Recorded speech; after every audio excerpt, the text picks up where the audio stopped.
I was diagnosed with Asperger's when I was 15. It came after a long period of having panic attacks, being diagnosed with OCD, ADD, everything, and then once I discovered Asperger's, I just knew that was the right diagnosis. So now I've sort of made it my mission to help people to understand how it affects girls. Music has always been a part of my life, and I play around 25 instruments, where piano and clarinet are kind of my favorites. I hope to use music to help other children with special needs.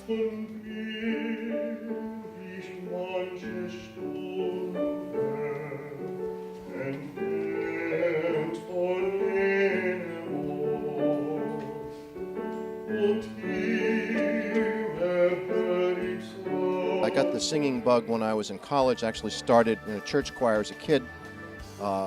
Then my voice changed and it wasn't cool for guys to sing. But then in college I started singing again, and the bug bit me, and I've been doing singing ever since then. I watch as she clips the green leash to his collar, readying him. Want to go for a walk? I'm a writer. I've been writing since I was 10 years old. Asperger syndrome is not all of who I am, but it's a part of who I am. And I've learned that it doesn't have to be a liability or an asset. It just is what I make of it. And I'm here to just share that and show that people on the spectrum can be very creative, can express themselves through writing and through other forms of creativity, and that we have a whole lot to offer if only we're given the chance. I'm Dana Crummins. I'm a filmmaker. I perceive the world differently. Even when I was a child, I simply assembled the world visually, intellectually, in my own way, which I've developed over a lifetime through my films. What I do resonates with other people, including NT or neurotypical people. You know, it's like Rudolph the Red-Nosed Reindeer. The other reindeers wouldn't let him necessarily come in and let him play. The discovery of my Asperger's made my life very clear, all the way back to childhood. I lead a very normal life. I consider myself blessed, even though, or in spite of the fact that I'm an Aspie. I have a passion now for photography, and I 95% of the time have my camera with me. It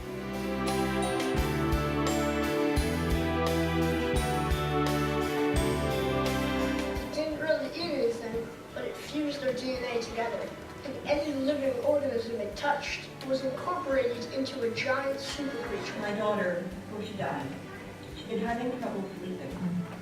And then after that, it got strange.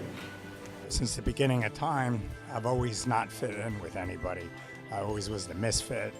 It was such a relief for me when I found out that I had it, because it answered a lot of questions about my life. And it hasn't held me back. I did 20 years in the military. I'm very successful with that. And I'm presently doing very well for myself. And it shouldn't hold you back. You know, it's not really a disability, it's an ability.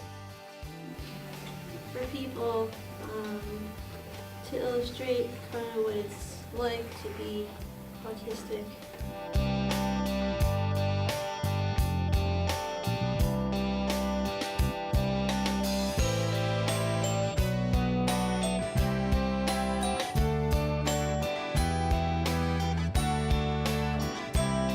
Now I think I've found a niche for myself ever since, because I've submitted my photos of my travels. I'm a person who likes to take pictures of travels and parties and big special events. I'm very happy to be here, and I'm hoping that I'll be able to pave the leeway to take the next step for people who are on the spectrum like myself.